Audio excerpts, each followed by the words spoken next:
ख़बर शामिल कंदा हलूं। कंदकोट खां कंदकोट पाटरी कोट ख़िलाफ़ आबादगारनि जो एहतजाज। Road block. Kandhkot Indus highway Zorgarh stop वटि आबादगारनि रोड ब्लॉक करे छॾियो।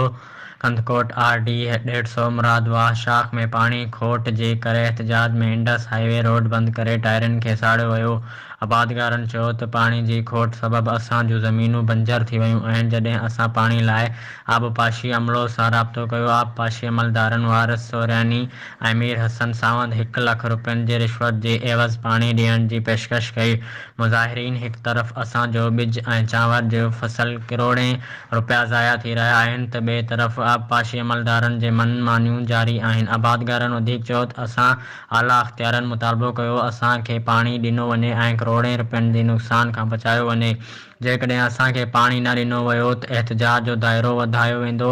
ॿिए पासे रोड ब्लॉक हुजण सबबि सिंध, पंजाब ऐं बलोचिस्तान ॾांहुं ईंदड़ वेंदड़ ट्रैफ़िक मुअतिल थी वई आहे। ट्रैफ़िक मुअतिल थियण सबबि मुसाफ़िरनि खे सख़्तु ॾुखियाईनि खे मुंहुं ॾियणो पियो।